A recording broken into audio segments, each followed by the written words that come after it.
تو آسمون پر گل بود ولی من خواستم رو زمین کوفتی بمونم. همه رفیقامون پرواز کردن و من الان اون پروانه توی درونم. فکر میکردم اوضاعم خوبه از توی خونه، هیچ آرامشی هم در نیاد، آسمون واسم میخونه.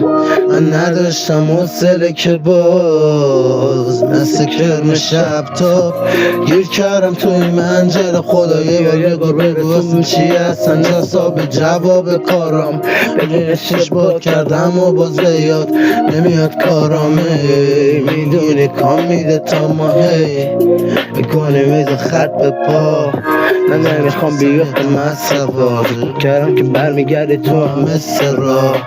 گجم و وجه و بد خلق شدی ببی صدا اصلا بهت نمیاد.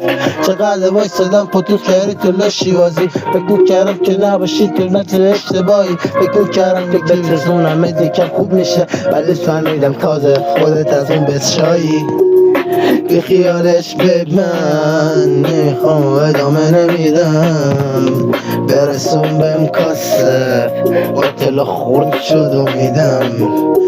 دیگه مهم نی برام چقدر گرفته بشم، من که فروختم بازی هیچ وقتم بهتر نشدم. جواب حال من بدون راه حل میمونه با این که نشدیم ما هم مثل هم. جواب منو نمیدی نمیدم به جوابی مهم نمیاری ببی واقعا ته خط و راهی.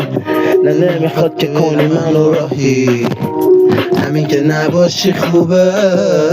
چقدر سوختم سرت قلبم منو باز واسط میخونه.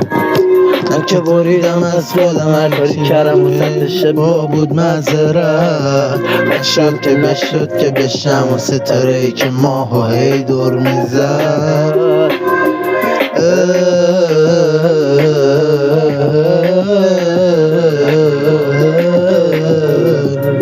آسمونو هی دور میزد.